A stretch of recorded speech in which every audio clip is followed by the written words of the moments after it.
काँग्रेस दुबळी करण्यासाठी लोकसभेला अनेकांनी बाहेरून खडे टाकले, पण जनतेने त्यांना जागा दाखवून दिली. ते आता विधानसभेत धाडस करणार नाहीत. काँग्रेस एकदिलाने वाढवायची आहे. विधानसभेला 4 ते 5 जागा लढवायच्या आहेत आणि निवडून देखील आणण्याचा असल्याचा निर्धार काँग्रेसचे नेते विश्वजित कदम यांनी केलाय.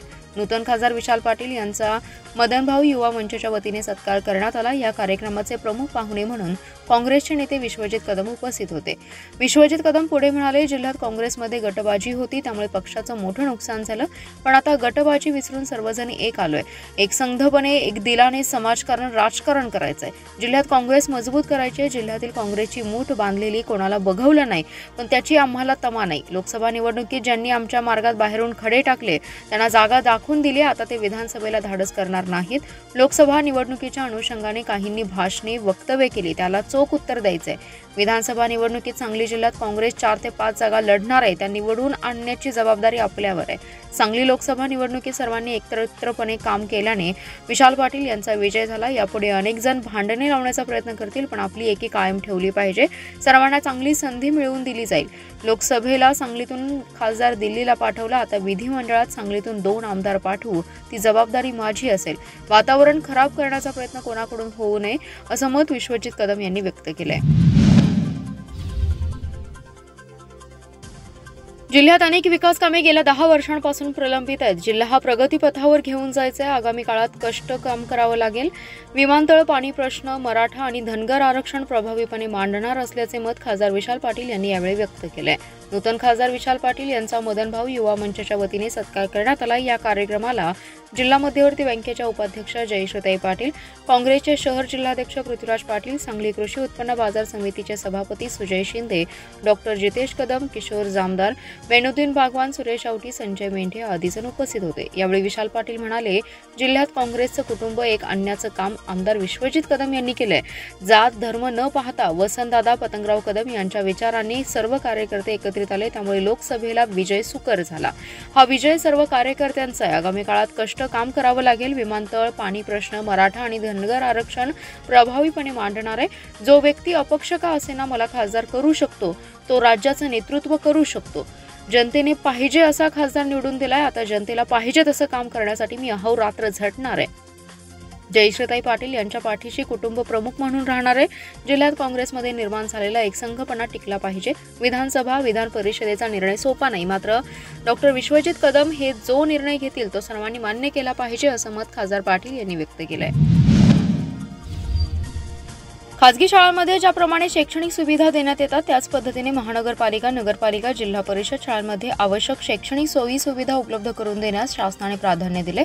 मुलांना शिक्षणाबरोबरच चांगले संस्कार मिळून आदर्शवत भावी पिढी घडवण्यासाठी शिक्षकांबरोबरच पालकांनी पुढे येणं गरजेचं आहे, अशा भावना पालकमंत्री डॉक्टर सुरेश खाडे यांनी आज व्यक्त केल्या.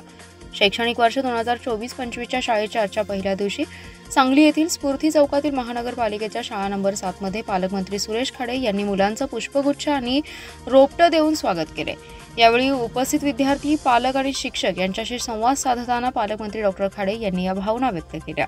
यावेळी महानगरपालिका अतिरिक्त आयुक्त रविकांत अडसूळ, उपायुक्त शिल्पा दरेकर, शिक्षण विभाग प्रशासन अधिकारी, मुख्याध्यापिका यांच्यासह शिक्षक आणि पालक उपस्थित होते. पालकमंत्री म्हणाले, जिल्हा नियोजनमधून महानगरपालिकेला जो निधी दिला जातो त्यातील जास्तीत जास्त निधी शाळेसाठी द्यावा. काही मुले शाळेत लांबून येत असतात, त्या मुलांना शाळेत आणण्यासाठी बस व्यवस्थेबाबतचा प्रस्ताव तयार करावा. त्याचबरोबर महानगरपालिका क्षेत्रातील कोणत्या शाळांना वर्गखोल्यांची कमतरता आहे अशा शाळांना आवश्यक वर्गखोल्याबाबतचा प्रस्ताव तयार करण्याच्या सूचना त्यांनी यावेळी दिल्या. आटपाडी येथील कृषी उत्पन्न बाजार समिती मुख्य बाजार आवार दर शनिवारी शेळ्या मेंढ्यांचा पश्चिम महाराष्ट्रातील सर्वात मोठा बाजार भरत असतो. शनिवारी बाजारामध्ये 10,000 शेळ्या मेंढ्यांची आवक झाली होती. त्यामध्ये ईदसाठी बकरी खरेदी विक्री करण्यासाठी मोठ्या संख्येने शेतकरी ग्राहक उपस्थित होते. सांगोला तालुक्यातील बंडगरवाडी येथील शेतकऱ्याचा 140 किलोचा बकरा 1,11,111 रुपयांना पंढरपूर येथील शेतकऱ्याने विकत घेतला. या शनिवारच्या बाजारामध्ये तब्बल 3 कोटी रुपयांची उलाढाल झाली असल्याची माहिती मार्केट कमिटीचे सभापती संतोष पुजारी यांनी दिली आहे. शेतकऱ्यांच्या शेळ्या मेंढ्यांना चांगला दर मिळाल्यामुळे शेतकरी वर्गामध्ये समाधानाचं वातावरण दिसून आलंय. बाजार समितीच्या वतीने बाजार भरण्याच्या जागेची स्वच्छता तसेच शेतकऱ्यांसाठी टॉयलेट बाथरूमची सोय आणि सीसीटीव्हीची सुविधा पुरवण्यात आली होती. आठवडा शेळ्या मेंढ्यांच्या बाजारामध्ये सांगली जिल्हा मध्यवर्ती सहकारी बँकेचे संचालक तानाजीराव पाटील यांनी भेट दिली। यावेळी मुन्नाभाई तांबोळी, रावसाहेब सागर, विजय देवकर, आसिफ खाटीक, सुहास चव्हाण, रहमान खाटीक आणि शेतकरी व्यापारी उपस्थित होते। सांगलीच्या पदमाळे येथे एका शेततळ्यामध्ये असणाऱ्या मगरीला वन विभागाकडून आज जेरबंद करण्यात आले। 2019च्या महापुरामध्ये कृष्णा नदीतून मगरीचं पिल्लू पदमाळे गावातल्या एका शेतातल्या शेततळ्यामध्ये पोहोचलं होतं। त्यानंतर ही मगर कोणालाच फारशी दिसून आली नाही। मात्र गेल्या काही महिन्यांपासून या मगरीचं गावात वावर असल्याचं समोर आलं होतं, त्यामुळे गावात भीतीचं वातावरण पसरले होते। त्यानंतर नागरिकांनी वन विभागाकडे मगरीला पकडण्याची मागणी करण्यात आली होती। त्यानंतर पदमाळे गावातल्या शेततळ्यातील गेल्या 5 वर्षांपासून वास्तव्यास असणाऱ्या मगरीला पकडण्याची मोहीम राबवण्यात आली। 7 तासांच्या अथक प्रयत्नानंतर 4.5 फूट लांब असणाऱ्या मगरीला वन विभागाच्या कर्मचाऱ्यांकडून पकडण्यात आले। या मगरीला सुखरूपपणे पकडण्यात आले असून शिराळा तालुक्यातल्या चांदोली धरणामध्ये तिला सोडण्यात येणार असल्याचे वन विभागाकडून स्पष्ट करण्यात आले। त्यामुळे गावकऱ्यांनी सुटकेचा निश्वास सोडलाय। आगामी बकरी ईदच्या पार्श्वभूमीवर कोणताही कायदा व सुव्यवस्थेचा प्रश्न निर्माण होऊ नये याची खबरदारी म्हणून संजयनगर परिसरात पोलिसांनी संचलन केले। अहिल्यादेवी होळकर चौक ते झेंडा चौक असा रूट मार्च काढण्यात आला। या संचलनामध्ये 2 अधिकारी 30 कर्मचारी सहभागी झाले असल्याची माहिती पोलीस निरीक्षक बयाजीराव कुरळे यांनी दिली आहे। 17 जून रोजी मुस्लिम बांधवांचा बकरी ईद हा सण येत आहे। या सणाच्या पार्श्वभूमीवर जिल्हा पोलीस दल अलर्ट झाले। कुठेही अनुचित प्रकार घडू नये यासाठी विशेष खबरदारी घेण्यात येते। सोशल मीडियावर देखील पोलिसांची नजर असणार आहे। त्याचबरोबर संजयनगर पोलीस ठाण्याच्या हद्दीत आज संचलन करण्यात आले। पुण्यश्लोक अहिल्यादेवी होळकर चौक येथून सुरू झालेला रूट मार्च पुढे संजयनगर मार्गे झेंडा चौक पर्यंत काढण्यात आला। या संचलनामध्ये 2 अधिकारी 30 कर्मचारी आणि 2 वाहने सहभागी झाली होती। आगामी सण आणि उत्सव शांततेत पार पाडावे असं आवाहन पोलीस निरीक्षक बयाजीराव कुरळे यांनी केले। जत तालुक्यातील उमदी येथे संतप्त शेतकऱ्यांनी आज महावितरणाचा ट्रान्सफॉर्मर घेऊन जाणारा ट्रक रोखलाय। उमदीच्या पूर्व भागासाठी मंजूर झालेला ट्रान्सफॉर्मर कवठेमंकाळ तालुक्यातील बोरगाव येथे घेऊन जात असल्याचा आरोप करत परिसरातील शेतकऱ्यांनी ट्रक अडवून निदर्शने केली। उमदीच्या पूर्व भागात विजेचा पुरवठा वारंवार खंडित होत असल्याने नवीन ट्रान्सफॉर्मरची मागणी करण्यात आली होती। यानंतर नवीन ट्रान्सफॉर्मर आला असताना तो अन्यत्र स्थलांतरित करण्याचा वीज वितरण कंपनीचा मनमानी कारभार असल्याचा शेतकऱ्यांचा आरोप आहे। आज एका ट्रकमधून सदरचा ट्रान्सफॉर्मर घेऊन जात असल्याची माहिती शेतकऱ्यांना मिळाली। यावेळी शेतकऱ्यांनी त्या ठिकाणी जाऊन सदरचा ट्रक रोखून धरला। या गाडीला शेतकऱ्यांनी घेराव घालत निदर्शने केली। उमदीसाठी मंजूर ट्रान्सफॉर्मर असताना अधिकाऱ्यांकडून कवठेमंकाळ तालुक्यातल्या बोरगाव येथे घेऊन जाण्याचा प्रयत्न सुरू असल्याचा आरोप यावेळी शेतकऱ्यांनी केलाय।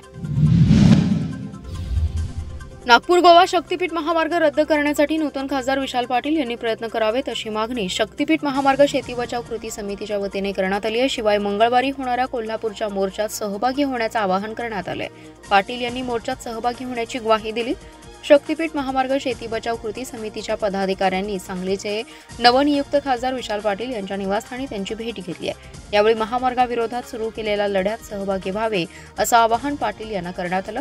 पाटील यांनी जिल्ह्यातील किती क्षेत्र बाधित होते, किती शेतकरी कुटुंब बाधित होणार आहेत, रेडी रेकनर दर किती असून नुकसान भरपाई कशी मिळणार याची नियमावली काय आहे याची माहिती घेतली। तर कोल्हापुरात 18 जूनला होणाऱ्या मोर्चात विशाल पाटील सहभागी होणार असल्याचं सांगितलं। याशिवाय पालकमंत्री सुरेश खाडे हे देखील सहभागी होणार असल्याचं शेती बचाव कृती समितीच्या पदाधिकाऱ्यांनी सांगितलं। सुधीर गाडगीळ, आमदार सुमनताई पाटील, सांगली जिल्ह्यातील सर्व पक्ष लोकप्रतिनिधी या मोर्चाला उपस्थित राहण्यासाठी शक्तीपीठ बचाव कृती समितीच्या माध्यमातून विनंती करण्यात येत असल्याचे पदाधिकारी म्हणाले। यावेळी सतीश साखळकर, दिगंबर कांबळे, राजेश शेडके, उमेश शेडके, पैलवान विष्णुपंत पाटील, धनंजय गुरव, गजानन नलवडे, उत्तम पाटील आदी जण उपस्थित होते। जिल्ह्यात मागील 7 दिवसांपासून धो-धो पडणाऱ्या पावसाने उघडीप दिली आहे। दिवसभर ढगाळ वातावरण राहिलं, परंतु पावसाने उसंत घेतली। त्यामुळे खरीप पेरणीसाठी मशागतीची लगबग शेतकऱ्यांमध्ये सुरू झाली आहे। पेरणीसाठी खते, बियाणे खरेदी करण्यासाठी धांदल सुरू असल्याचं चित्र आहे। यंदाही उन्हाळ्यात पावसाने ओढ दिली। सिंचन योजनांमुळे काहीसा दिलासा मिळाला। मे महिन्याच्या शेवटच्या टप्प्यात अवकाळी पाऊस झाला। हा पाऊस सुरू असतानाच मान्सून पावसाला सुरुवात झाली आहे। गेले 7 दिवस सांगलीसह जिल्ह्याच्या विविध भागात पाऊस झालाय। विशेषतः तासगाव, कवठेमंकाळ आणि आटपाडी तालुक्यात जोरदार पाऊस झालाय। ओढे नाले यांना पूर आलाय। दुष्काळी पट्ट्यात दमदार पाऊस झाल्याने शेतकऱ्यांमध्ये समाधानाचं वातावरण आहे। 7 दिवसानंतर पावसाने उघडीप दिली आहे, त्यामुळे पेरणी करण्यासाठी प्रतीक्षेत असलेल्या शेतकऱ्यांना दिलासा मिळालाय। आता खरीप पेरणीसाठी मशागतीची धांदल सुरू झाली आहे। जमिनीतील ओलावा कमी झाल्यानंतर मशागत करून पेरणी होणार आहे। पेरणीसाठी खते बियाणे खरेदीसाठी शेतकरी दुकानात गर्दी करतात। पुढील काही दिवसात पावसाची उघडीप राहण्याची शक्यता आहे।